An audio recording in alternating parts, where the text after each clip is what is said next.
I got peer pressured into playing D&D with my friends, and that turned into a critically acclaimed fantasy novel. Real quick, a moment for the Go Dog Go shirt.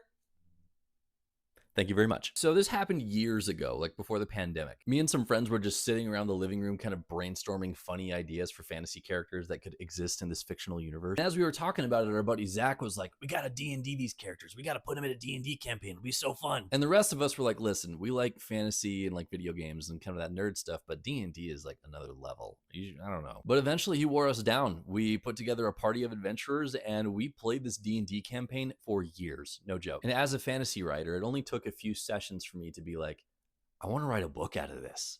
That'd be so fun. So I did. I let the idea stew and marinate and percolate for a while, but that eventually became The Legend of This book is a loving parody of the fantasy genre about a boy named Sir Dashing Jr. who only got knighted because they couldn't knight his famous dad twice. So he puts together a group of misfit adventurers to go on this quest and prove that he's actually worthy of being a knight. It came out in February, and thankfully it's just been getting rave reviews ever since. People love the humor, the characters, the nods to all the little fantasy properties they love, and it has a big fat heart. It leaves you feeling like you just got the biggest, warmest hug. Have you read The Legend of yet? It's been going around the indie fantasy space, so if you've read it, hop in the comments. I want to hear what you thought. And the second Legend of is slated for spring, summer of next year, so it's on the way. Follow me for more book stuff. Let's be friends.